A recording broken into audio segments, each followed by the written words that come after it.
pomeriggio, ben ritrovati. Ritorna preview dopo la pausa della settimana scorsa per la concomitanza con la partita del Catania con il Benevento. Ritorniamo per parlare della settimana appena trascorsa, ma soprattutto di quello che attende i rossazzurri nella prossima partita, quella di domenica in casa dell'Altamura, partita che, lo sappiamo, Telecolor trasmetterà in diretta e in chiaro. Parleremo di questo, parleremo ovviamente di Trapani e Siracusa e poi nell'ultima parte della nostra trasmissione uno spazio dedicato all'Orizzonte Catania, che ha vinto la Coppa Italia nella pallanuoto femminile. I miei ospiti in studio, come sempre, Carlo Breve. Ciao Carlo. Buon pomeriggio Marco e buon pomeriggio ai nostri amici. Buon pomeriggio a te, buon pomeriggio ad Ermanno Florio. Ciao Ermanno. Ciao Marco, ben ritrovati a tutti quanti. E buon pomeriggio alla nostra Anna. Ciao Anna. Ciao Marco e un saluto a voi che ci state seguendo. Io vi ricordo la linea WhatsApp per interagire con noi al 342 77 12855.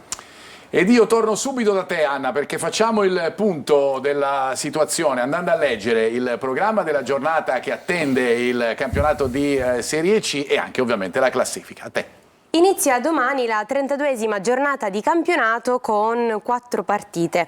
Alle 14:30 giocheranno Casarano Cosenza, Giuliano Atalanta Under 23, Latina Siracusa e Potenza Cavese. Domenica 15 marzo alle 12:30 Crotone Salernitana, alle 14:30 Altamura Catania, Benevento Foggia, Picerno Trapani, alle 17:30 Casertana Monopoli e Cerignola Sorrento. Passiamo alla classifica.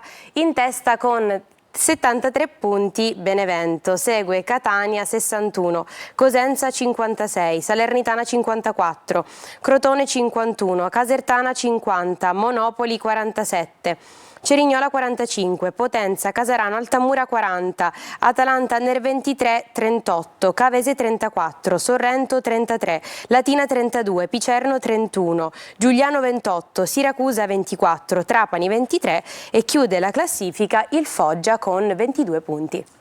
Grazie Anna, è stata cara una settimana di riflessioni anche in casa Catania, perché si vuole ripartire chiaramente dopo quello che è stata la frenata delle ultime partite. In questo senso la partita con l'Altamura diventa uno snodo cruciale? Intanto, guardando la classifica, Marco, solamente un mese e mezzo fa, se ci avessero detto che il Catania oggi avrebbe avuto 12 punti di distanza dal Benevento, avremmo preso per pazzi, no? Vero. Eppure è così e quindi bisogna accettare quella che è la realtà del momento, bisogna rimboccarsi le maniche e oggi affrontare qualsiasi avversario per portare a casa quanti più punti possibili, salvare questo secondo posto e pensare di fare dei playoff da veri protagonisti. Anche perché appunto, rivedendo la classifica, i punti di vantaggio dalla terza, che è il Cosenza, sono solamente 5, per cui chiaramente va implementato questo vantaggio o mantenuto, perché è molto importante, lo ricordiamo, arrivare ai playoff. Sappiamo da anche, secondi. Marco, scusami, che possono dire sarebbero 4, perché in caso di parità, di arrivo in parità, il Cosenza ha un gol in più di differenza reti rispetto agli scontri diretti. E questo è, e chiaramente poi andremo a vedere che cosa sarà alla fine della stagione, sia per quanto riguarda gli scontri diretti ovviamente che la differenza reti totale, ma intanto io torno da Anna perché facciamo un esame di quello che è successo nell'ultimo mese e mezzo. Appunto dicevamo, Carlo, era difficile pensare un mese e mezzo fa, dopo la partita con il Cosenza, di un Catania a meno 12 al Benevento, eppure è successo. Che cosa è successo ce lo riassume con la scheda la nostra Anna. Dal 31 gennaio, dalla trasferta di Sorrento in poi, il Catania sembra aver smarrito qualcosa lungo il percorso. Non solo punti, ma soprattutto quella sensazione di crescita e di consapevolezza che, in una stagione costruita per vincere, dovrebbe accompagnare la squadra nelle settimane decisive. È come se il gruppo si portasse dietro lo strascico delle partite non vinte, un bagaglio che partita dopo partita diventa sempre più ingombrante. Eppure parliamo di una rosa profonda, piena di giocatori abituati a vincere, di un allenatore che nella sua carriera ha spesso trasformato le pressioni in risultati. La pressione della promozione, unita alla mancanza di risultati nelle ultime settimane, sembra aver bloccato quella naturale evoluzione mentale che serve per vincere i campionati. Per ripartire probabilmente servirà alleggerire la testa prima ancora delle gambe, ritrovare fiducia, semplificare le giocate e tornare a pensare una partita alla volta. Una partita alla volta, partendo, grazie Anna, dalla partita con l'Altamura, partita che appunto potrete vedere su Telecolor, e ritornando alla scheda e rivedendo un po' il film del campionato del Catania in queste ultime giornate, Carlo, ci accorgiamo che è stato difficile anche trovare il gol nelle partite casalinghe, l'abbiamo visto con la Casertana nell'ultima, ma anche in quelle precedenti dove il Catania comunque era riuscito a trovare la vittoria, fatta eccezione della partita con il Trapani, che secondo me fa storia a sé in questo momento. Sì, in questo momento il vero problema del Catania è la mancanza di grandi finalizzatori, la mole di gioco che è stata costruita soprattutto nelle 2 partite in trasferta, che sono state un po' il punto cruciale di questo cammino del Catania, e lì si è sentita forte l'assenza di un vero finalizzatore che mandasse a segno tutte le azioni procurate. Sono state tante veramente, e il Catania non è riuscito a tramutarle in gol. Ritorniamo con Ermanno attraverso la nostra regia sulla grafica, perché volevo che ci facessi tu, rispetto alla grafica che leggeremo, ci indicassi appunto alcuni dati che esprimono il cammino del Catania in questo mese e mezzo. Guarda, in realtà la cosa che risalta più all'occhio, che mi fa un pochettino più storcere il naso, è la presenza della grafica in trasferta, no? Perché in casa comunque è vero c'è stato un calo con Cerignola e con la Casertana, dove il Catania non è riuscito a fare gol rispetto al suo solito, però la cosa che mi disturba di più è vedere quei dati in trasferta, dove addirittura i punti a partita sono una media di 0,5 punti a partita, e dove in realtà i gol fatti sono 3. E tutti e 3 quei gol fatti sono 1-0. Quindi il Catania, sia col Siracusa che col Benevento, che è nell'altra situazione, è passato in vantaggio. Però il Catania di per sé, per quello che abbiamo visto, no? Proprio con il Sorrento l'altro, proprio con il Sorrento, esatto. Il gol di Forte che aveva portato in vantaggio. Mi ricordo, no, nel periodo migliore del Catania, quindi quelle trasferte dove si sbloccava la partita all'inizio, dove si passava in vantaggio, il Catania riusciva a mantenere, cambiava anche assetto, cambiava anche alle volte ordine tattico, abbassando molto il baricentro, chiudendo gli spazi. Questo non è riuscito completamente a farlo. Non è riuscito a farlo a Benevento, non è riuscito a farlo soprattutto a Siracusa, non è riuscito a farlo minimamente a Sorrento, e secondo me, come ha detto benissimo Anna, adesso quello su cui bisogna lavorare, la cosa su cui bisogna ripartire al più presto, non è un aspetto tanto fisico, un aspetto tanto tattico, ma un aspetto mentale, perché la cosa che mi ha preoccupato tanto lunedì allo stadio era vedere degli individualismi anche esagerati, vedere Jimenez o D'Ausilio che volevano fare le giocate da soli. Sappiamo che sono estrosi, sappiamo che c'è tanta inventiva, però la loro bravura è stato collegare con la squadra, è stato legare il loro gioco con la squadra. E poi l'altra cosa che mi è dispiaciuto è iniziare a vedere anche dei momenti un pochettino di nervosismo tra i giocatori, visto Casasola qualche volta, diciamo, non mandare proprio alla buona i compagni. Quello che si può vedere legato un po' certamente al momento mentale. La convinzione, no? Può aver inciso, Carlo, anche il fatto che il Catania si sta trovando in una situazione in cui il primo posto è ormai irraggiungibile, il secondo sembrava, ecco, prima della partita con la Casertana, abbastanza blindato. Adesso chiaramente il Catania deve stare attento. Anche in questo è difficile riuscire a lavorare al meglio in questo mese e mezzo. Sai cosa è stato difficile domenica? Metabolizzare il fatto che devi rincorrere, che non puoi più rincorrere il Benevento. Nella testa dei giocatori succede questo, questa forma di metabolizzare questo passaggio è veramente difficile, quindi è stato un fardello troppo pesante, e la prestazione nasce secondo me proprio da questo aspetto mentale che ha penalizzato tutto il gruppo di Toscano. Andare a pensare ora a fortificare il secondo posto, da dopodomani quello deve essere un pensiero forte, devono aver cambiato marcia dal punto di vista mentale e catapultarsi all'obiettivo di questi playoff. Il Catania partirà dai quarti, insomma non sarà una scalata impossibile. Arrivando secondo. Sono 6 le partite che poi non è una scalata impossibile, assolutamente. Il Catania ha un organico che è il più forte di tutti, deve andare a primeggiare e puntare al primo posto e ottenere la promozione tramite i playoff. Torno da Anna per i primi messaggi da casa. Anna. Ciao Anna, non siamo riusciti a tornare a leggere il Catania al primo posto, ma ci riprenderemo per i playoff e me lo auguro anche io. Marco, Cicerelli lo portano oppure no? Per Carlo, Toscano merita di restare sulla panchina del Catania? Per Ermanno, Miceli validissimo ma anche certe volte disattento. Vale Di Gennaro? Allora, su Cicerelli le ultime indicazioni sembra che sia il no, nel senso che non sarà ad Altamura il giocatore del Catania, dovrebbe essere pronto per essere convocato nella prossima partita con il Casarano in casa. La volontà è quella di non rischiarlo, chiaramente queste sono delle indicazioni che arrivano rispetto alla giornata di oggi, ma ovviamente dovranno essere confutate poi nella giornata di domani, quando la squadra partirà per la Puglia, per fare anche la rifinitura in Puglia. Toscano, è stata una settimana sicuramente, l'abbiamo detto, di riflessioni anche sulla guida tecnica del il ruolo dell'allenatore è quello, deve prendersi tutti gli oneri, no? Quando le cose vanno male è chiaro che le principali responsabilità sono sempre quelle del tecnico.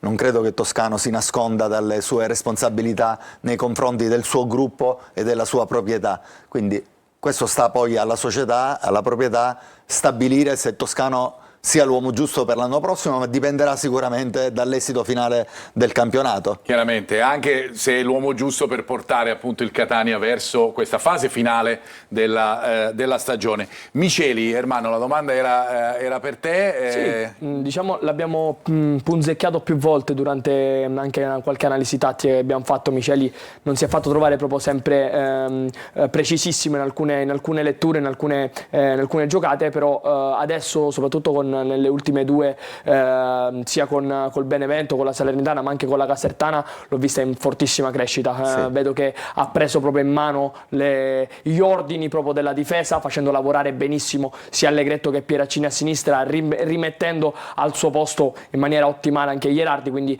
ha dato stabilità. Secondo me non è tanto l'aspetto difensivo che adesso sta avendo qualche problema. Miceli ovviamente è un giocatore diverso. Dice, Vale Di Gennaro?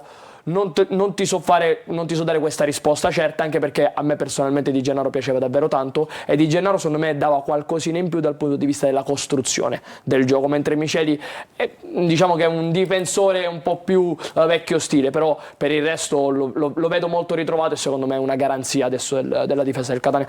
Personalmente non lo toglierei, ecco, per come lo vedo, inserito, sta riprendendo anche quella leadership che aveva anche Di Gennaro. Ha avuto, secondo me, Marco, scusami, un momento di flessione subito dopo Sorrento, dove è stato messo fuori e subito dopo lo ha rimesso dentro mister Toscano, e lì ha avuto non una flessione fisica o di prestazione, ma un minimo di insicurezza. Ha fatto la prestazione badando al sodo e ha fatto anche lì, ha strappato la sufficienza. Subito dopo ha fatto due grandissime prestazioni, ha parlato poi benissimo Ermanno.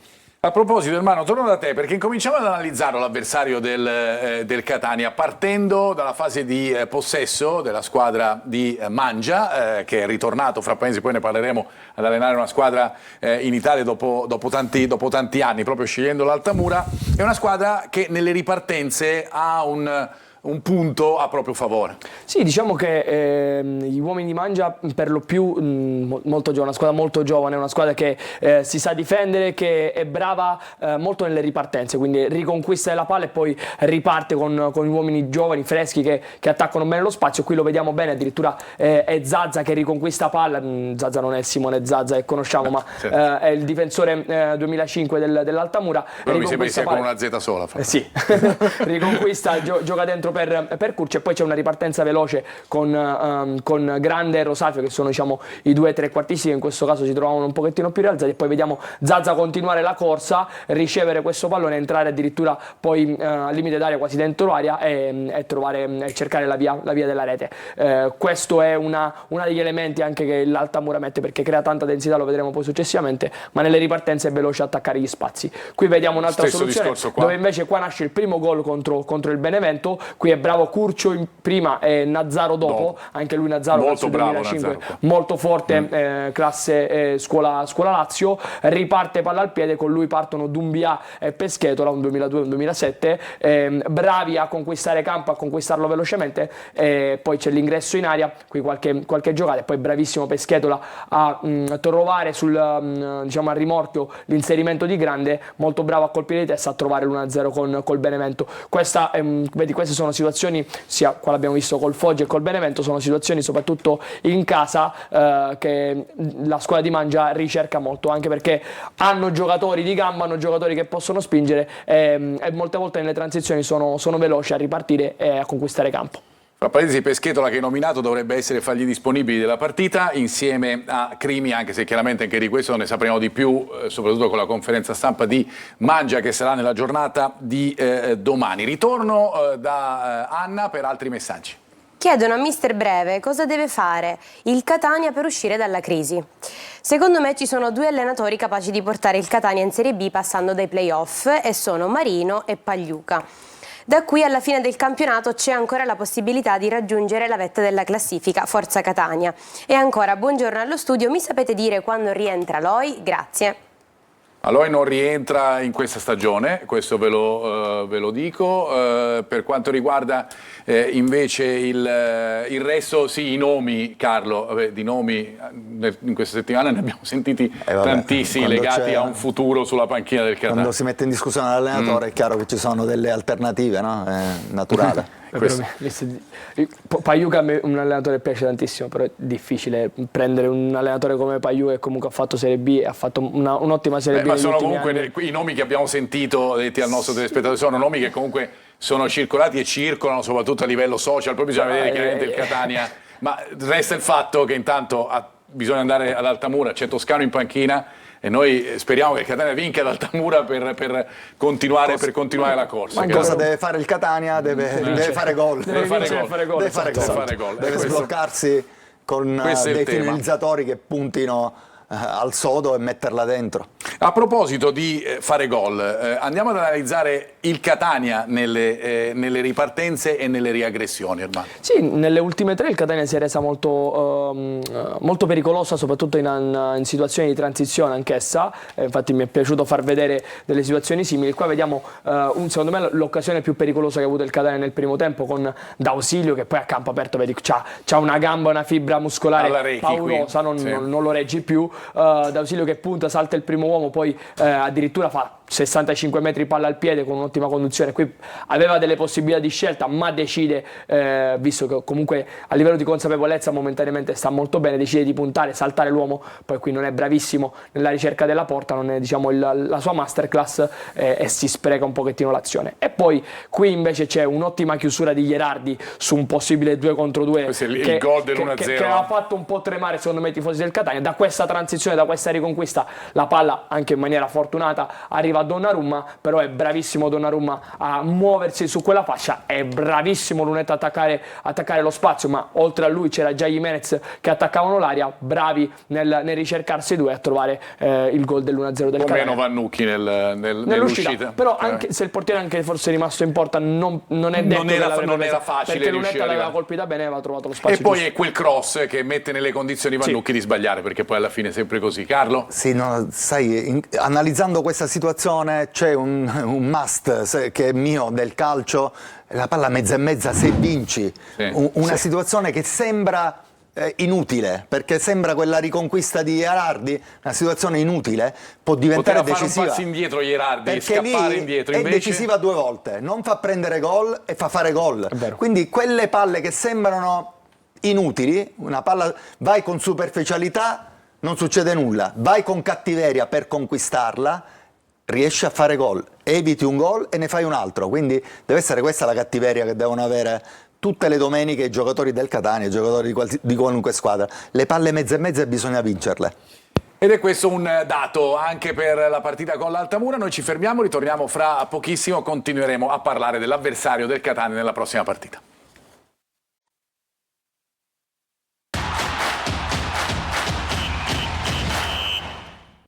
Eccoci in studio, riprendiamo, andiamo a vedere le statistiche a confronto di Altamura e Catania per renderci conto un po' della differenza fra le due squadre, chiaramente dettata dalla classifica, lo sappiamo anche dalle ambizioni di Altamura e Catania. Chiaramente la prima differenza è quella dei punti, è abbastanza chiaro ed evidente dalla grafica che fra poco leggeremo, la differenza notevole di punti, e poi nelle ultime 5 però c'è una differenza non così evidente, 4 da parte dell'Altamura contro i 6 del Catania. L'età media premia l'esperienza dei rossazzurri, il valore della rosa è evidente e gli obiettivi sono quelli. Ermanno? No, dico gli obiettivi sono diametralmente opposti, no? Però l'Altamura in realtà sta facendo un ottimo campionato, secondo me anche al di sopra di quelle che erano le aspettative iniziali. Nelle ultime 5 partite hanno avuto una flessione incredibile, perché praticamente a parte la vittoria contro il Foggia e il pareggio contro il Picerno non hanno fatto delle ottime neanche prestazioni. Il Catania pure, diciamo, nelle ultime 5 non ha brillato per come aveva fatto nel resto del campionato. Sono due squadre che un pochettino vengono da una fase di flessione e di calo, però il Catania, l'ha detto benissimo il mister, adesso qualsiasi partita, anche quasi l'amichevole del giovedì ormai è fondamentale, perché dal punto di vista di testa e di mentalità devono ripartire, e per ripartire bisogna fare gol, bisogna fare punti, bisogna consolidare quello che è il secondo posto. E lasciare quelli che sono gli scheletri, quelle che sono le paure un pochettino messe da parte, perché se si va ai playoff è un altro campionato, si riparte da zero, si azzera tutto e bisogna ripartire da lì. Carlo, l'Altamura nelle ultime 2 partite, prendiamo in esame proprio le ultime 2, si è schierato in modi diversi. In casa di solito adotta un tipo di sistema, magari fuori casa un altro. Che cosa dobbiamo aspettarci nella partita di domenica? Diciamo che a Mangia piace parecchio cambiare, nelle ultime 4 ha cambiato molti uomini, quindi ha dato sfogo un po' alla profondità della sua rosa e anche i sistemi di gioco, perché molte volte gioca col 3-4-2-1 un po' come il Catania, senza una vera punta di riferimento, perché molte volte ha giocato Curcio, che conosciamo benissimo, un trequartista, conosciamo bene qui a con alle spalle 2 giocatori. In questo momento potrebbero giocare Rosafio, che conosciamo dal Messina, a piedi invertito. Possiamo andarla a vedere la probabile formazione dell'Altamura, chiaramente lo sappiamo con 2 giorni di anticipo, per cui ovviamente con tutte le differenze del caso. Noi abbiamo messo un 3-4-1-2, tu stai spiegando che è più magari un 3-4-2-1 con grande Rosafio alle spalle di Curcio. Per caratteristiche grande, è un giocatore di gamba a cui piace allargarsi e partire largo per sfruttare la sua corsa, magari non ha grande tecnica, mentre Rosafio conosciamo, mancino, imprevedibile, ex Messina, giocatore che a piede invertito può far male, con Curcio che è un falso 9 ma bravo nelle conclusioni. Rispetto all'andata, che giocavano con due giocatori a piede invertito come quarti, Mogentale a destra, che penso sarà riconfermato, giocatore di gamba e di grandi qualità tecniche, e Falasca, sta giocando Falasca dall'altro lato, che è un mancino naturale. All'andata, ricordiamo, giocò grande da quel lato, quindi 2 giocatori a piede invertito, grande che è un destro giocava a sinistra, Mogentale che è un mancino e giocava a destra, che facevano le catene con i 2 trequarti, tra l'altro anche loro a piedi invertiti. Alternative che possiamo trovare rispetto a questa formazione nei ruoli? Magari se si vuole coprire un po' di più può inserire Mbaye, Doumbia, scusami, che è un centrocampista 2007 di grande struttura fisica, magari rinunciando a un attaccante. Questa può essere un'alternativa Potrebbe tattica, essere un'alternativa. Dunque andando a una sorta di 3-5-2, esatto, fondamentalmente, anzi senza sorta, a un 3-5-2. Andiamo da Anna per altri messaggi. Anna. Messaggio da Benny, ci scrive: buon pomeriggio, il Catania deve entrare in campo con 11 gladiatori.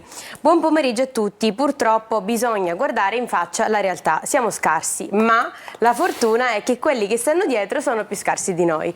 In caso di esonero di Toscano, Marino potrebbe essere la scelta giusta? Ovviamente domanda per Carlo Breve.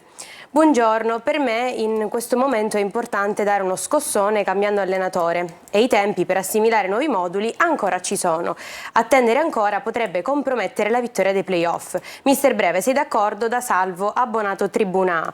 E ancora, buongiorno a tutti, un saluto speciale a Carlo Breve. Avrei una domanda, secondo lei non è controproducente contestare così mister Toscano? Ma lei che è un grande non potrebbe dargli una mano? Sempre Forza Catania da Peppe Calì. Effettivamente mister ti manca questa. In effetti dico già di cose da fare nei posti. Io sto bene, esatto, sto bene, molto bene dove sto. Specifichiamo questo. Mister Toscano non ha bisogno dei miei consigli sicuramente, ringrazio l'amico.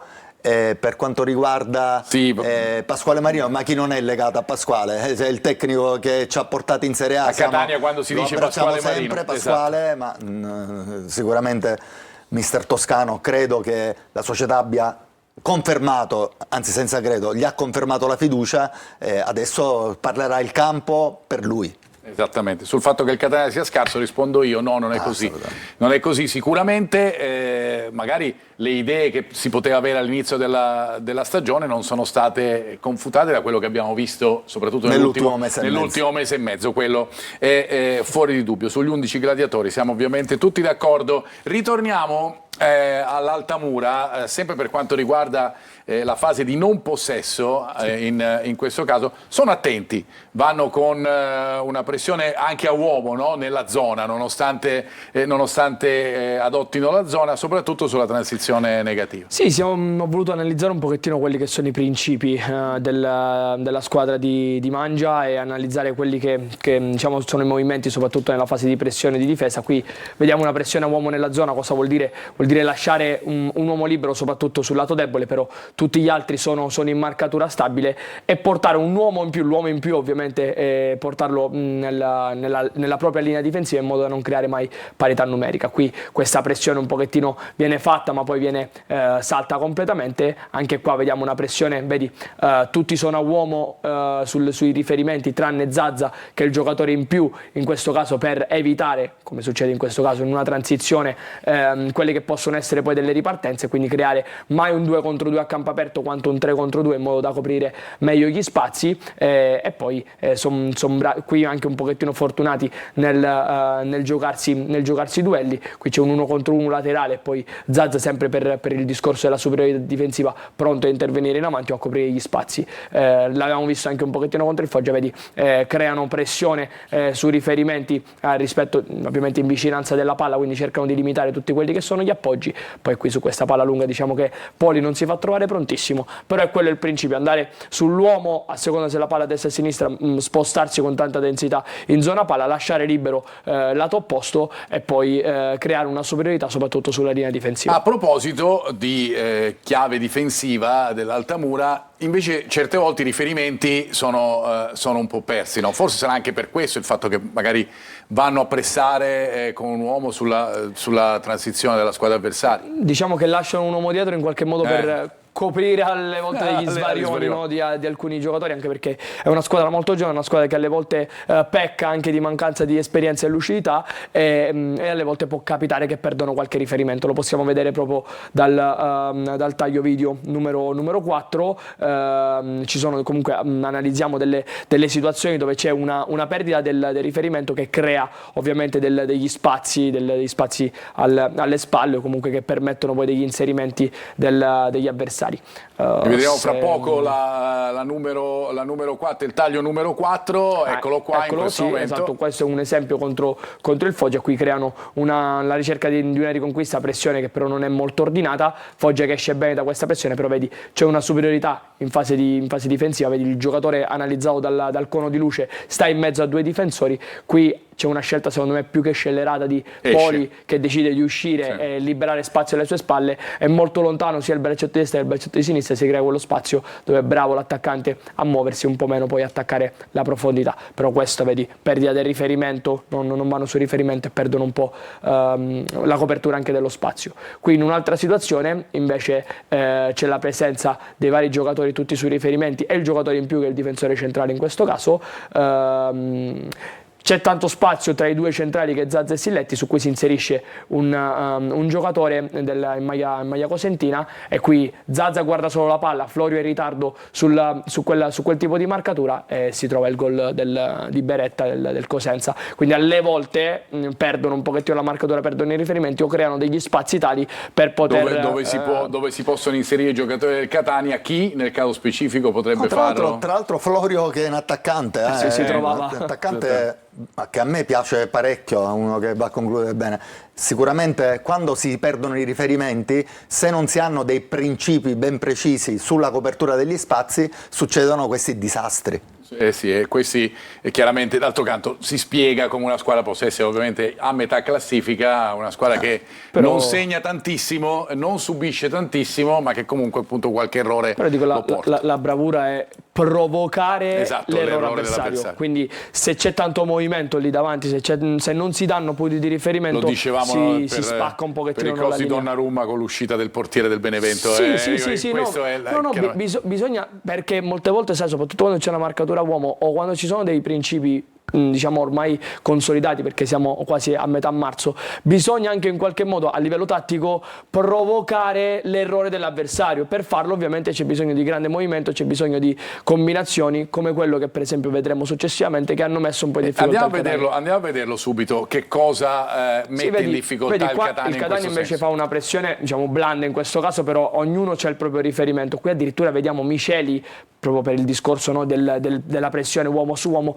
uscire oltre il centrocampo. Però vedi qua, appena perdi un duello, una seconda palla, una palla che passa, crei grande spazio, si perdono un pochettino quelli che sono i riferimenti, e su quegli spazi, se ci sono inserimenti, se ci sono triangolazioni, il Catania può soffrire. L'abbiamo visto tante volte. Qui l'errore non è individuale di Miceli, non è individuale di Allegretto, diciamo, sono stati bravi loro a provocare quell'uscita del centrale, lasciare molto largo Gherardi e quindi creare degli spazi. Su quegli spazi sono stati bravi a inserirsi con grande freschezza e con grande velocità. Quindi questo dinamismo e questa bravura deve essere anche limitata dal Catania, come con delle preventive, con degli accorciamenti, soprattutto di Gherardi in quella zona, di Allegretto che deve essere pronto in scalata, e Miceli possibilmente o deve far fallo oppure non deve far passare quel Oppure pallone. deve far passare quel pallone, ci sta. Andiamo da Anna, che non fa passare nessun messaggio, li tiene tutti e poi li legge, eccoli qua.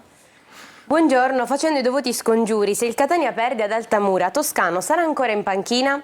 Buon pomeriggio, in prospettiva playoff, per dare una scossa alla squadra avrei messo in panchina immediatamente Marco Biaggianti. Cosa ne pensate? Da Antonio 64.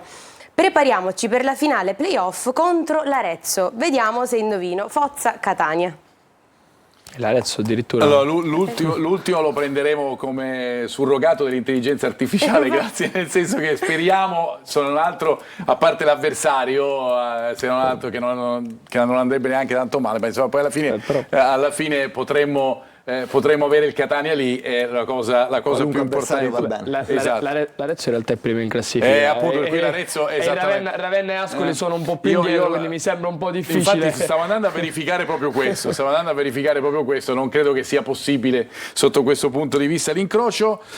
Di Toscano ne abbiamo già parlato, Carlo, la posizione è quella, lui continua, è in panchina con l'Altamura, e poi chiaramente è ovvio che tutti gli allenatori sono figli di risultati, non ci sono dubbi. Su Biaggianti, l'uomo giusto, questo lo deve dire la società. Certamente è un uomo del club, ma chiaramente poi su questo sarebbe stato un uomo giusto per traghettare, perché in tal caso, Carlo. Non lo so, sta facendo un ottimo lavoro con la primavera, ma sono valutazioni e che... quindi le valutazioni deve farle chi di dovere.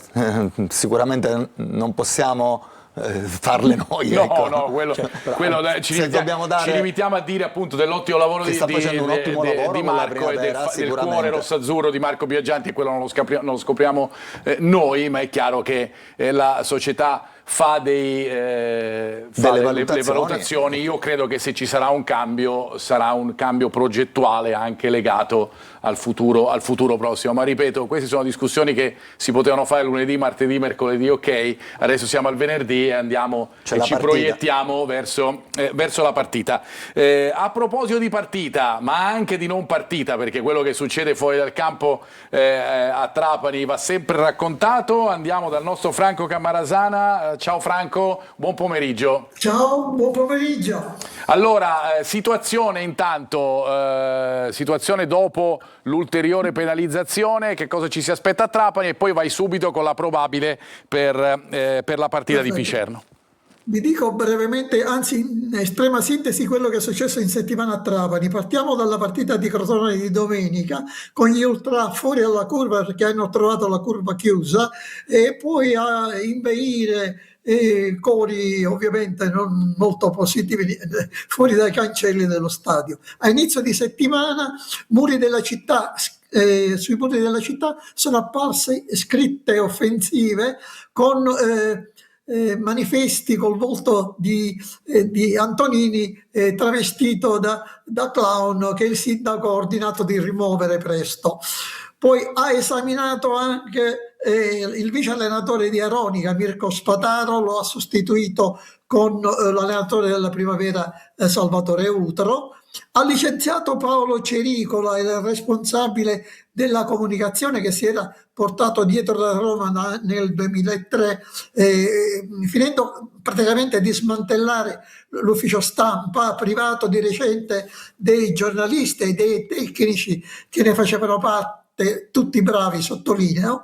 E poi ha licenziato il segretario generale Vito Giacalone, persona molto stimata e conosciuta da tutti, grande esperto di regolamenti federali e di procedure amministrative. Questo al di là delle decisioni, Franco, settimana. Al di là delle decisioni di questa settimana, invece che cosa ci dobbiamo aspettare per il prossimo futuro legato al Trapani? Anche perché si discute molto di questo. Esatto, perché ancora ci sono delle scadenze. Intanto si aspetta un ricorso della Procura per quanto riguarda la decisione del Tribunale federale che, anziché escludere il Trapani, così come era stato richiesto dalla Procura, ha inflitto alla società soltanto ulteriori 5 punti di penalizzazione. E poi l'esame dell'ultimo deferimento, quello risalente al 16 febbraio di quest'anno. Dopodiché, visto che dobbiamo essere sintetici, andiamo alla probabile formazione, nella quale ho inserito Balla, l'attaccante fino a 2 anni fa del Trapani, capitano della Vibonese fino alla settimana scorsa, che Antonino ha prelevato, gli ha fatto firmare un contratto di 1 anno e mezzo e lo troviamo in formazione, una formazione quella che dovrebbe scendere domenica, che abbiamo così in sintesi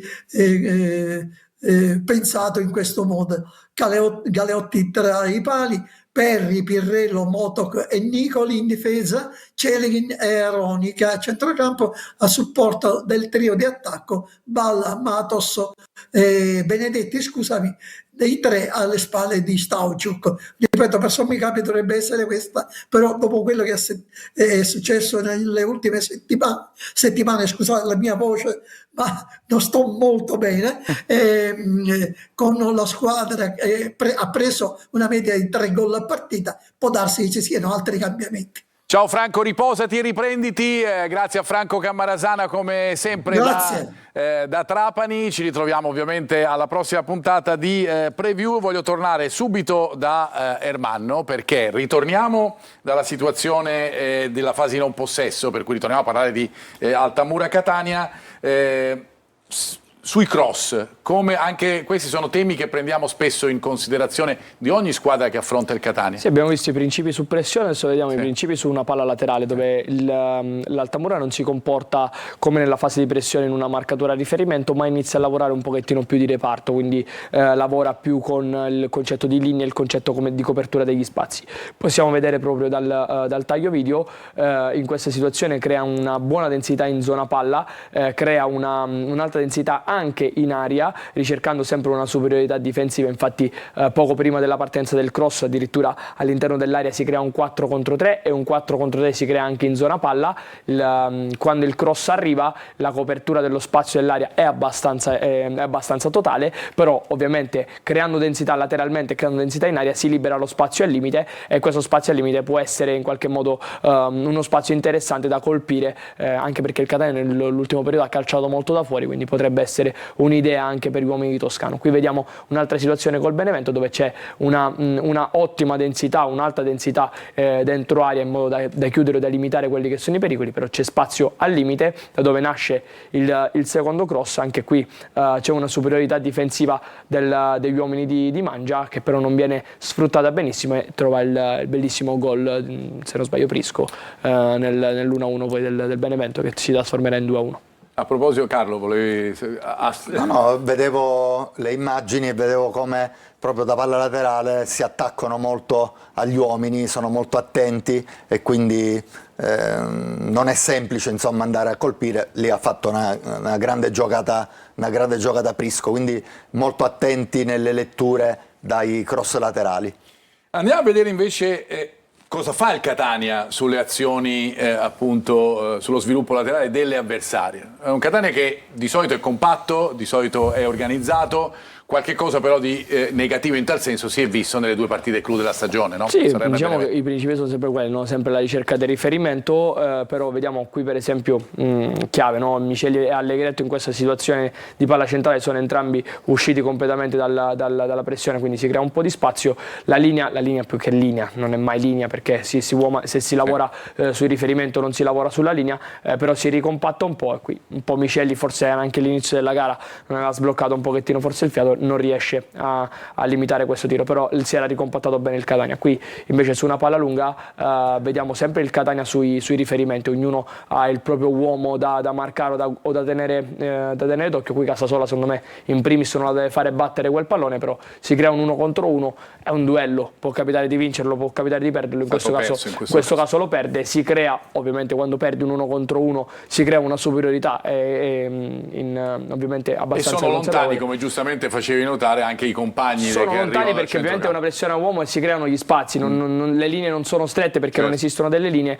Qui la cosa che però un pochettino ha fatto arrabbiare, a parte il tiro che è partito forse con troppa facilità, ma poi anche qui c'è una linea che sempre il fatto della linea che si alza ma non si alza perché c'è sempre uno che rimane dietro, e lì Miceli che non è reattivo, forse non è neanche lucido perché era nel finale di gara a capire che deve seguire l'uomo e non lasciarlo un pochettino andare. Poi è bravo Bignani a trovare il 2-1. Vediamolo invece lo sviluppo laterale in fase di possesso del Catania, anche perché appunto abbiamo visto che cosa fa l'Altamura in tal senso. Marco, qui però prima di partire col video volevo fare diciamo un po' l'esaminatore in generale dei dati, perché questo sviluppo va a ricercare sempre l'attaccante, però quello che è mancato, l'ha detto prima il mister, è mancato molto il gol, è mancato il gol degli attaccanti. Il Catania è una squadra che sviluppa molto lateralmente, che cerca il cross. Io dai dati che ti posso dire che con la Casertana addirittura su 10 palle aeree, su 10 duelli aerei di Caturano non ne ha vinto neanche uno. Contro la Salernitana su 4 duelli aerei Rolfini ne ha vinti solo due. I duelli che vincono, i tocchi dentro area passano dai 2 di Caturano nei 100 minuti giocati con la Salernitana, con la Casertana, e invece con la Salernitana sono 3 i tocchi in area di Rolfini.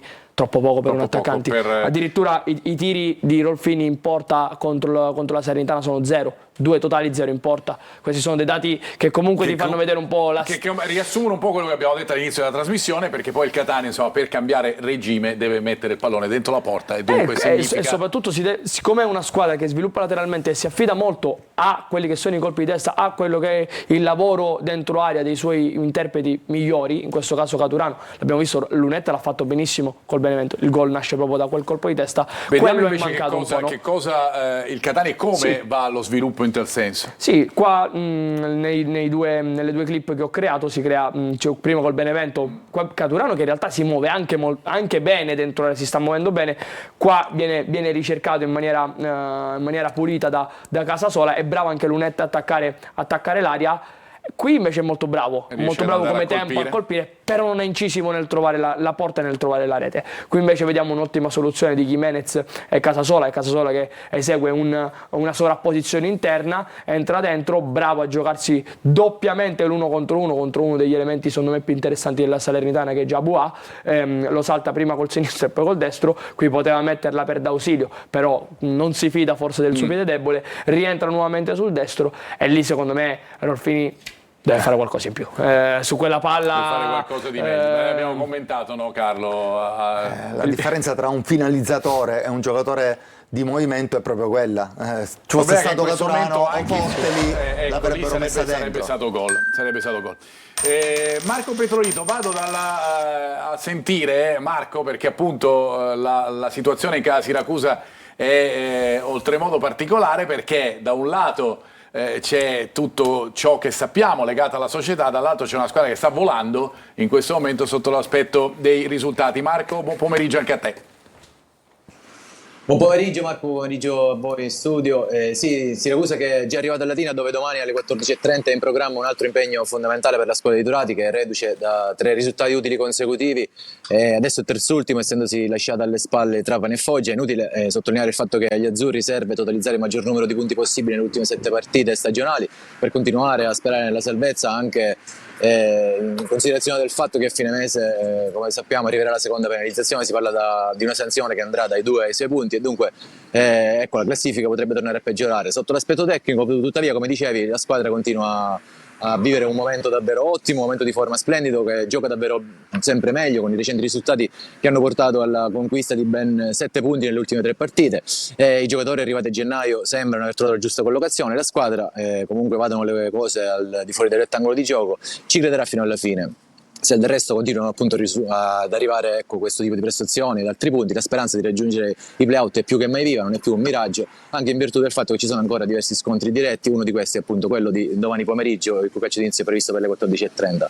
Venendo alla probabile, Marco, gli azzurri al Domenico Francione di Latina in difesa dovranno fare a meno di Zanini, che è ancora out sul settore di destra, dove giocherà Puzzone, mentre proprio ieri il centrale Malafini ha lavorato a parte, e se non dovesse farcela insieme a Pacciardi al centro giocherà uno tra Bonacchi e Capomaggio. Naturalmente Farroni sarà alle loro spalle tra i pali, mentre in mediana potrebbero essere schierati Candiano e Limonelli, con Di Paolo, Riccardi o eventualmente Frisenna, e Valente sulla sinistra a supportare l'unica prima punta di ruolo, che sarà Arditi.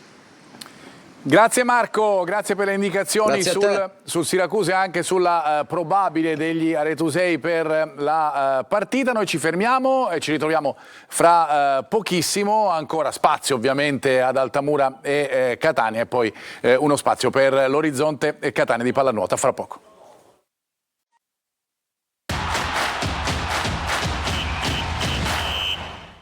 Riprendiamo la nostra preview in attesa di parlare di Orizzonte, dell'Orizzonte di Catania, che ha vinto la Coppa Italia per questa stagione della pallanuoto femminile. Ricominciamo a parlare del Catania di calcio con l'Altamura. Ritorno da Ermanno perché andiamo a vedere un po' la situazione di possesso dell'Altamura, perché abbiamo parlato della loro capacità anche di riuscire a ripartire, e sono bravi anche negli interscambi fra i giocatori. Ne abbiamo parlato prima lì davanti. Sì, anche perché il mister Beve prima l'ha spiegato molto bene, no? Il fatto di un trequartista, 2 trequartisti, un falso 9. Diciamo che non hanno giocatori statici che hanno quei ruoli e mantengono quei ruoli. Sono dei giocatori molto mobili, ma anche Mogentale, che è un quarto, lo potremmo vedere dentro il campo. Sì, in realtà mi piace molto come giocano, perché sono molto freschi, hanno dei principi molto mobili. È una caratteristica di Maggia, Sì, l'abbiamo visto spesso anche quando allenava squadre più importanti. Sì, non danno mai punti di riferimento, sono molto dinamici, diciamo è un po' un calcio propositivo quasi. L'anno scorso ne parlavamo, no? Esatto. Sì, internazionale, parlavamo del discorso, no, delle rotazioni, l'abbiamo sempre parlato. Mi fa piacere, no, vedere queste realtà qua, e vediamo proprio da questo video questi interscambi, queste combinazioni che si creano soprattutto su sviluppo laterale. Il taglio dovrebbe essere il taglio 9, dove vediamo proprio la velocità e la freschezza di questi giovani, molti 2005-2003, che attaccano bene gli spazi. Qui vediamo Grande che si butta nella tre quarti, Mogentale addirittura interscambia completamente con Rosafio va fuori, Mogentale va come vertice centrale, come se fosse una prima punta. Poi sono bravi perché capiscono che uno spazio chiuso, escono nuovamente, palla quindi di nuovo per Rosafio con Mogentale che segue una sovrapposizione alle spalle per creare un 2 contro 1 ed eludere quello che è la pressione del Foggia. Bravi qui a creare una triangolazione veloce tra Grande e successivamente Rosafio, entrando benissimo dentro l'area. E poi l'ha detto benissimo il mister prima presentando Rosafio, l'ex Messina, è un giocatore molto estroso e con un mancino abbastanza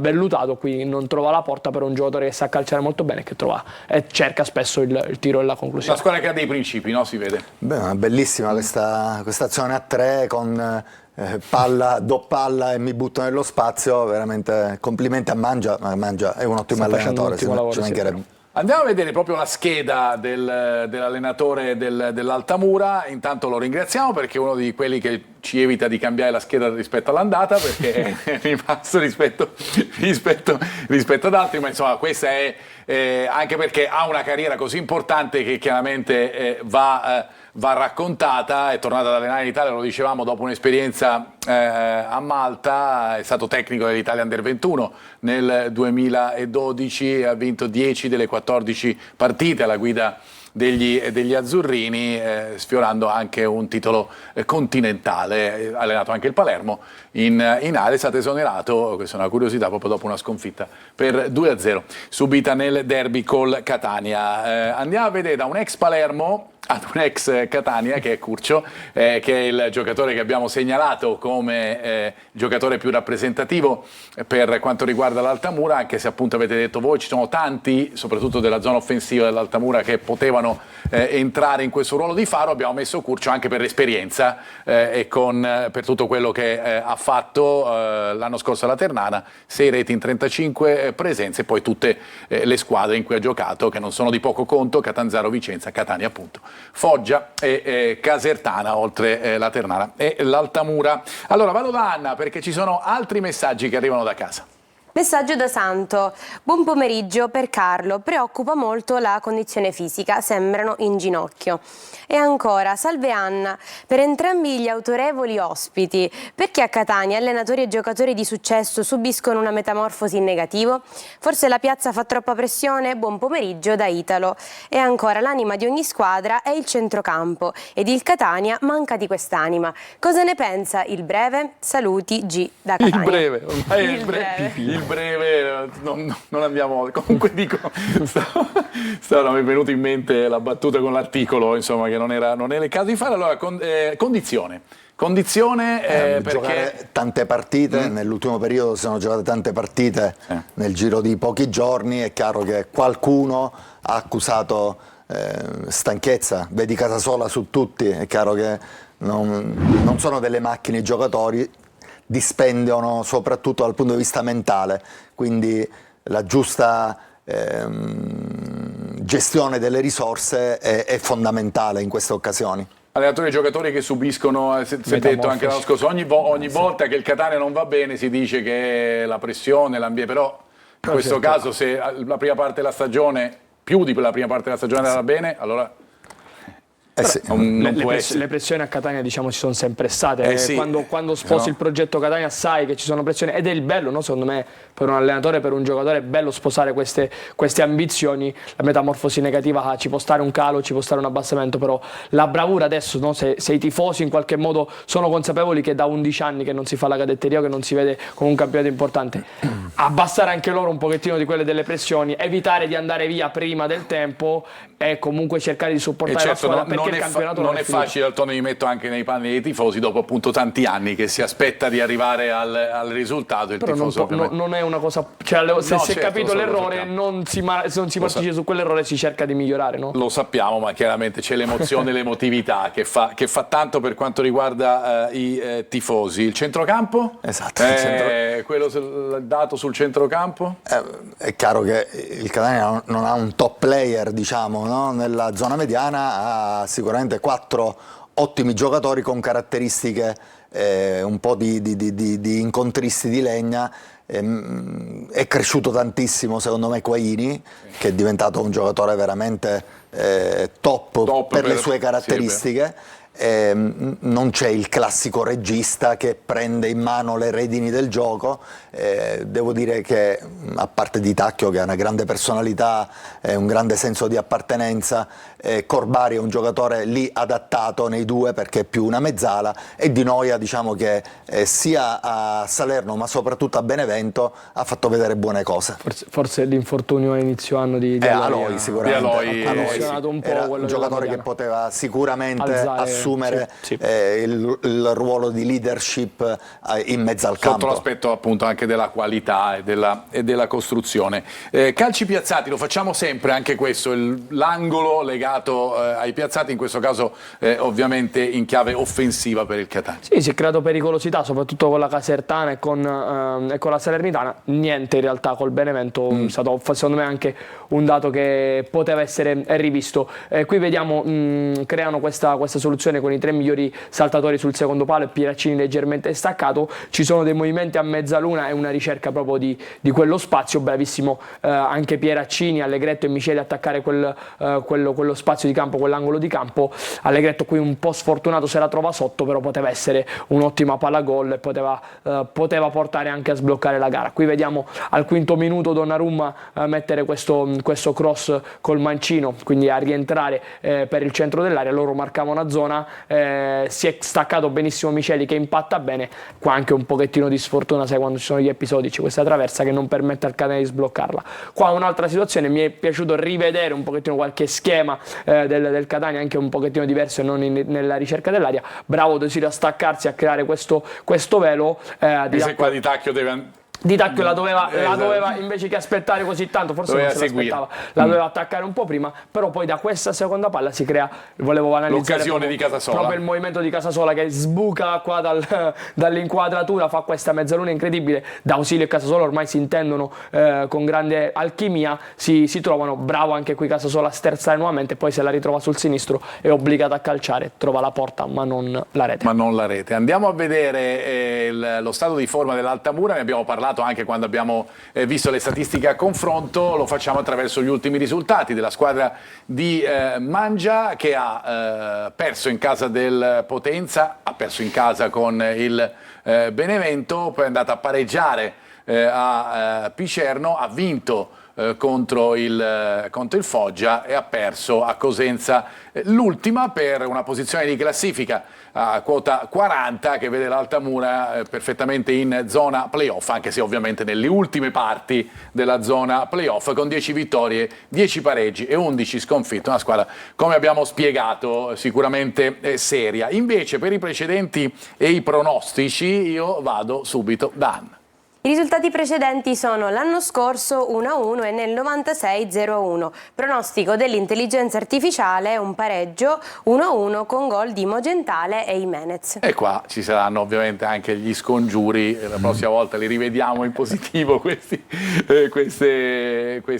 ipotesi dell'intelligenza artificiale. Carlo, vediamo un po' la probabile del Catania. Detto che, lo ricordiamo, il Catania partirà poi nella mattinata di domani, farà rifinitura in Puglia, abbiamo detto di Cicerelli, andiamo a vedere in grafica quella che è una probabile della squadra rossazzurra, con la difesa con Gherardi sulla destra, con Celli, con i due esterni di centrocampo. Chiaramente c'è la possibilità di dare anche un po' di fiato, ricordiamo che Casasola comunque non ha avuto nessun problema, erano crampi quelli dell'ultima partita. C'è sicuramente il rientro di Quaini, che probabilmente sarà affiancato da Di Tacchio, e poi c'è il solito dubbio lì davanti, se spostare Lunetta sulla tre quarti e mettere Caturano, anche perché il dubbio può essere solo quello, Carlo, perché alla fine chiaramente c'è Bruzzaniti da trequartista, ma le alternative lì davanti, visto che mancano Forte e Rolfini, sono solo Lunetta e Caturano. Sì, appunto come hai detto tu, Bruzzaniti. Sì, esattamente. Vedremo cosa farà mister Toscano, se punterà ancora su Caturano, perché secondo me ha bisogno di minutaggio per trovare di nuovo la retta via. Giocatore che, se sta bene fisicamente, insomma, è un top della categoria. È quello che si pensava dopo il gol di Monopoli, no? Che potesse essere lì era il momento giusto, secondo me. Il girone in cui lì era il momento Caturano. giusto, però solo Toscano lo vede giornalmente e può capirne le condizioni. Io dico che secondo me un attaccante di 36 anni, se gioca più partite, magari trova la condizione e può diventare letale e decisivo per una squadra come il Catania. Andiamo a vedere la grafica invece con la direzione di gara della partita di Altamura con Diop di Treviglio che sarà l'arbitro, gli assistenti sono Marchese e Taverna, il quarto ufficiale Spina e poi l'operatore FVS, chiaramente completano questa cinquina. Vi ricordo, perché fra poco parleremo di Orizzonte Catania, parliamo invece della Meta Catania di calcio 5 che sarà ospite di Mantova alle 20:30 oggi nel campionato di Serie A, altra partita importante perché si viene dalla sconfitta dopo una serie importante, la sconfitta contro la Feldi Eboli. Dunque oggi alle 20:30 a Mantova la Meta Catania scudettata. Caro Carlo e caro Ermanno, vi devo salutare. Questa volta vi saluto prima anche perché lascerete spazio a due grandi atlete dell'Orizzonte Catania che fra poco saranno in studio con noi con la Coppa vinta contro Trieste, con la Coppa Italia. Dunque, ciao Carlo. Ciao Marco e buon pomeriggio a tutti. Alla prossima, buona trasferta per Altamura. Ci vediamo domenica. E ciao Ermanno, noi ci rivediamo invece venerdì. Noi ci vediamo venerdì, un bacio a tutti quanti. E noi ci ritroviamo invece fra pochissimo per parlare di Orizzonte Catania. Con noi appunto ci saranno due atlete dell'Orizzonte Catania per parlare dell'ultimo successo. A fra poco.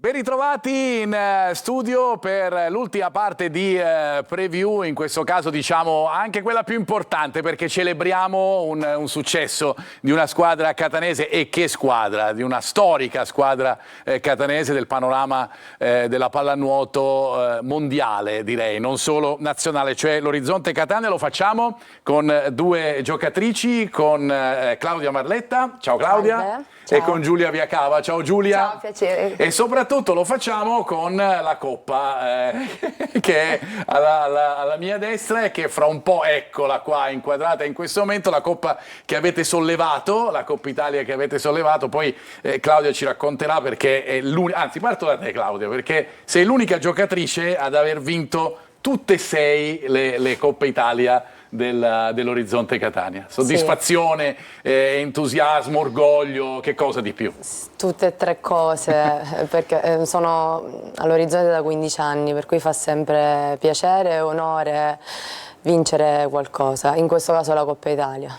In questo caso la Coppa Italia che vediamo proprio qui, per di più una Coppa enorme. Chi è che ha sollevato il trofeo? No, un po' tutte, un po' tutte. Ecco, perché lì ci vuole un po' tutta la squadra eccolo qua, vediamo proprio le immagini del momento in cui è arrivato il trionfo, che non è il primo, lo sappiamo, della storia meravigliosa dell'Orizzonte Catania, perché diciamo prima con Giulia c'è anche l'idea dell'orgoglio, no? Appunto di rappresentare non solo la città ma un movimento pallanotistico e una storia epica, fra virgolette, no? Sì, comunque la squadra dell'Orizzonte Catania è la squadra più titolata che ci sia anche a livello europeo, sì. Quindi fa parte proprio, è un onore far parte di questa... Infatti ho parlato mondiale, sì, a livello mondiale. Ma è un onore far parte di questa squadra, è un onore portarla così in alto. E ora ovviamente abbiamo vinto la Coppa Italia, ma abbiamo già un altro obiettivo che è lo scudetto, che inizierà le fasi finali per maggio-giugno, e quindi speriamo anche lì di portare qualcosa qua. Adesso lo scudetto ne parliamo, perché lo scudetto è chiaramente un obiettivo, anzi uno degli obiettivi importanti di questa stagione, ma voglio che mi raccontiate un po' questa finale, com'è stata, perché vedendo anche il tabellino e avendo visto la partita è una finale che avete messo in ghiaccio, ma si può dire? Sì. In ghiaccio nella pallanuoto. Allora, a dire la verità non avevamo proprio preparato, o meglio poco, la partita contro questa squadra, perché eravamo più proiettate contro un'altra squadra. È vero, perché la pallanuoto Trieste ha vinto l'altra semifinale. Però ti devo dire che è stata una partita comunque giocata bene fino all'ultima, è stata una battaglia, perché il Trieste comunque è una buona squadra, per cui eravamo super concentrate per questa partita. Tu hai fatto 3 gol, no? nella Sì. non te li dico. Ah, beh, sei talmente abituata No, non per questo, basta, io dico sempre ai ragazzi, basta che vinciamo, È la cosa più è la cosa più importante, è la cosa più bella. Quindi, e vincere e portare a casa questi successi e questi trofei. A proposito, io ringrazio Antonio Costa, che è il vostro ufficio stampa dell'Orizzonte da tantissimi anni e ci aiuta ogni settimana anche ad avere degli interventi da parte vostra prima delle partite. Voglio prendere una piega, diciamo, quella un po' negativa della stagione, quella dolente, ne vogliamo parlare, perché è giusto così, parlare anche di quello che non è andato per il verso giusto, cioè la Champions, la Coppa dei Campioni. Che cosa è mancato secondo voi all'Orizzonte, o era un girone oggettivamente troppo complicato? No, non userei la scusa che il girone Sì. fosse complicato, ma tanta colpa nostra. Abbiamo avuto tante difficoltà all'inizio dell'anno a essere una squadra, comunque un sacco di giocatrici nuovi.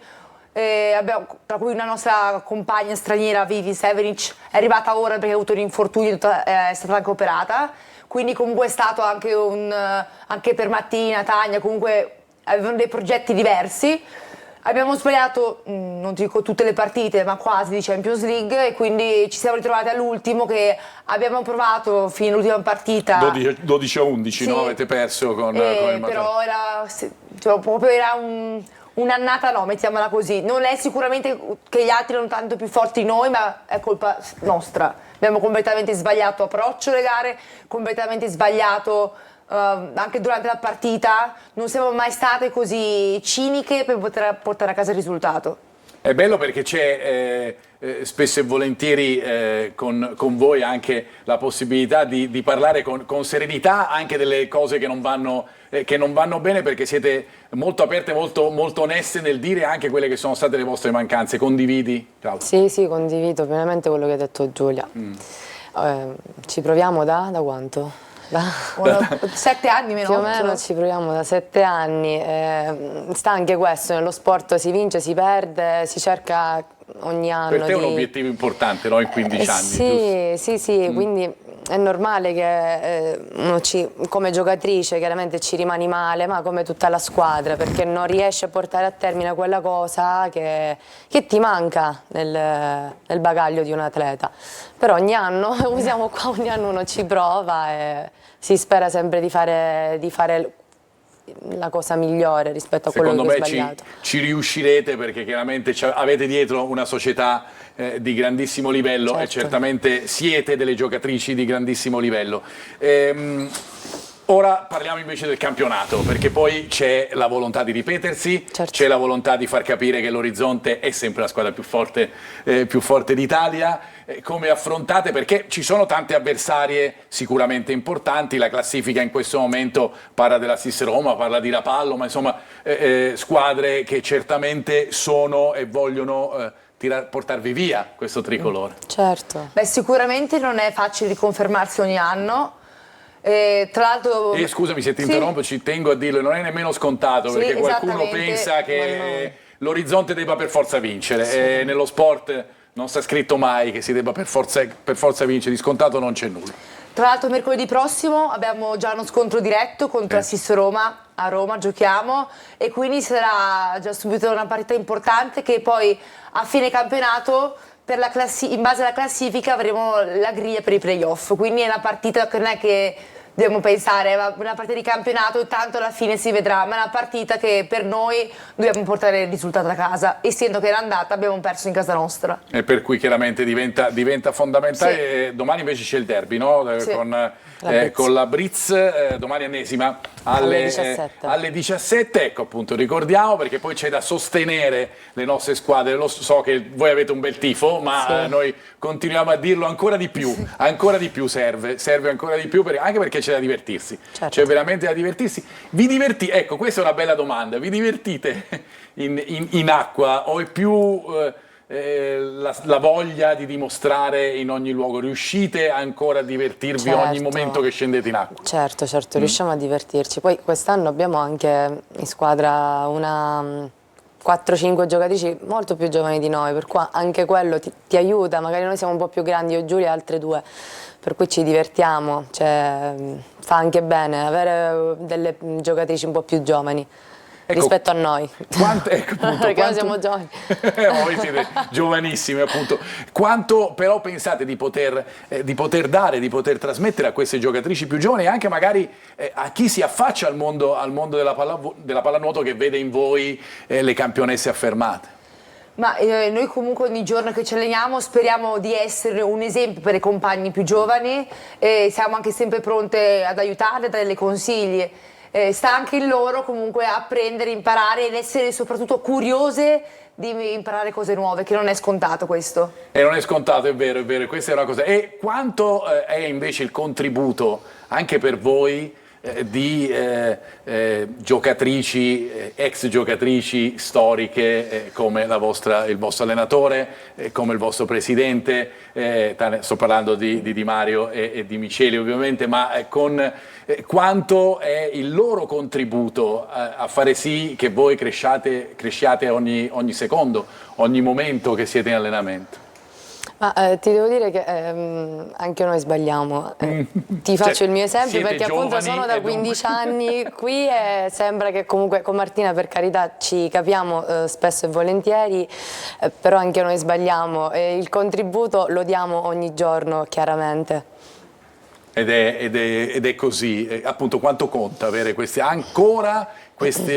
cioè voi siete l'esempio per le più giovani, sì, e loro sono continuamente un esempio per voi. Ma assolutamente, sia per noi deve essere secondo me anche uno stimolo per le più giovani. Comunque sono giocatrici che hanno vinto tutto nella loro vita, quindi io sono arrivata qua 7 anni fa, per me vedere Tania Di Mario in bordo vasca era un modo per spronarmi ad arrivare fino a dove è arrivata lei.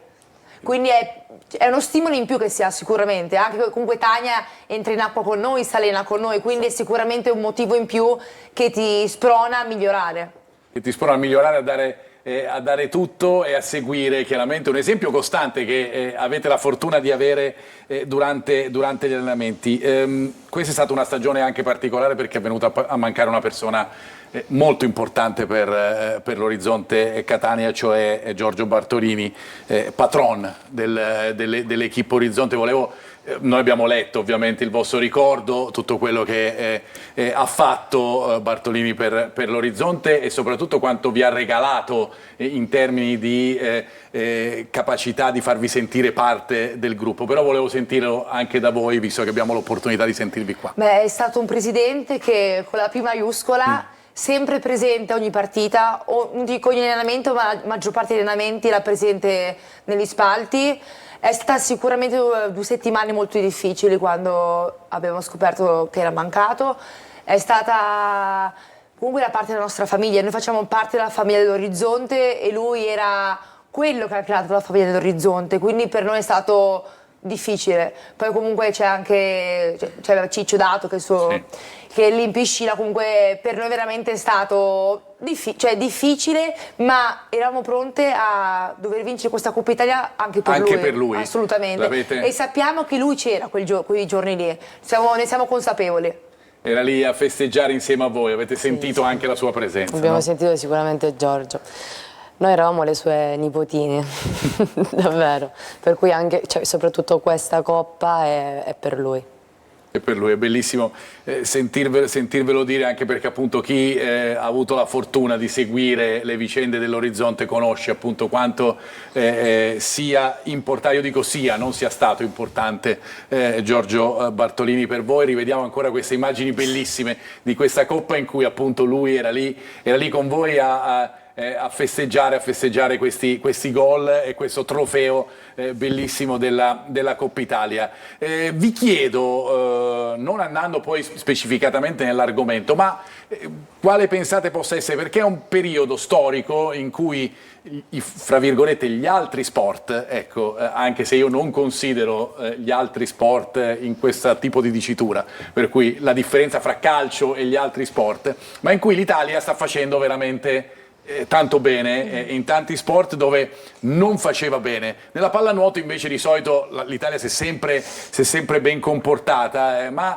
Sentite anche questa forza, questa idea appunto che la pallanuoto può essere trascinante come lo è stata in passato? Allora, secondo me questo è un tasto un po' dolente. Il problema sta di fatto che negli anni, cioè è un parere mio, non è stato coltivato un settore giovanile tale che sì, ora si vedono i risultati, perché comunque siamo una nazionale, tra virgolette, molto anziana, una nazionale che non ha un ricambio generazionale rispetto a una Grecia che agli ultimi europei c'è una ragazzina di 13 anni che ha giocato come protagonista. Terzo e quarto posto, sì, no? Quindi comunque ci deve essere una spinta da sotto, una voglia anche di queste, non solo sia dello staff tecnico tutto, ma anche una voglia di queste giocatrici di voler rubare il posto alle più grandi, di voler arrivare lì in alto, di non accontentarsi mai. E siccome in questi anni è mancato... Ecco, io su quello volevo arrivare, sul tema di questo che si sta vedendo in altri sport. Cioè sembra che non ci sia più fame di arrivare là in alto. Sì, perfetto, sono stata convocata agli europei, mi accontento e mi accomodo. Manca quella voglia di arrivare là in alto per vincere una medaglia. Per vincere una medaglia che chiaramente viene inseguita, ma sappiamo anche che stiamo parlando di un settore comunque trainante, che è quello della pallanuoto per il movimento sportivo italiano. Voi non vi accontentate mai, di sicuro? No, noi non ci accontentiamo mai.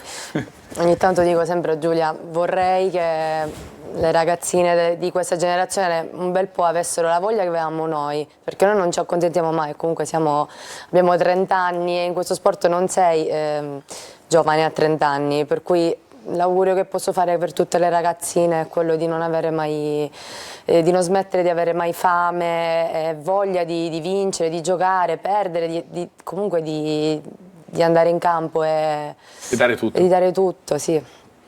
Sentite che c'è voglia da parte dei più giovani di intraprendere questo meraviglioso sport? Dei giovanissimi, ovviamente, dei giovanissimi e delle giovanissime. A livello maschile ti posso dire di sì, a livello femminile la federazione italiana sta avendo comunque un grosso problema, non ci possiamo nascondere che i numeri tesserati femminili ogni anno stanno diminuendo e quindi sicuramente manca un sacco anche di spinta sia dalla parte dei media sia dalla parte delle televisioni, degli sponsor, perché comunque ora si prediligono altri sport come può essere la pallavolo, il tennis, che in questo momento stanno facendo il boom. Il boom, è chiaro, esatto. In questo momento ovviamente cambia tutto questo. Chiudiamo la nostra trasmissione, io voglio chiedervi quello che è il vostro sogno, che va al di là magari di quello che volete raccogliere insieme all'orizzonte. Se dovessimo dire un sogno di Giulia e di Claudia, che cosa direste? Ma della pallanuoto o di fuori? Sì, vabbè, anche per la vita, anche per il futuro. Vabbè, sicuramente vorrei chiudere la mia carriera vincendo l'ultimo scudetto. E mi auguro, cioè io tra qualche mese mi sposo, quindi lei sarà la mia testimone, io mi auguro di avere sempre lei come nella mia vita come una persona di riferimento. Hai visto? E tu ti auguri di accompagnarla sì, nel modo migliore nel possibile. modo migliore, mano nella mano. A questo momento così particolare. Sì, allora io il mio sogno per adesso non ce l'ho ben chiaro, perché comunque ancora io non mi sento di smettere di giocare, non è il mio ultimo anno. Ti posso dire il sogno a breve termine, sì, perché ormai purtroppo si deve ragionare così, per cui è quello appunto di vincere lo scudetto. Poi più avanti vedrò.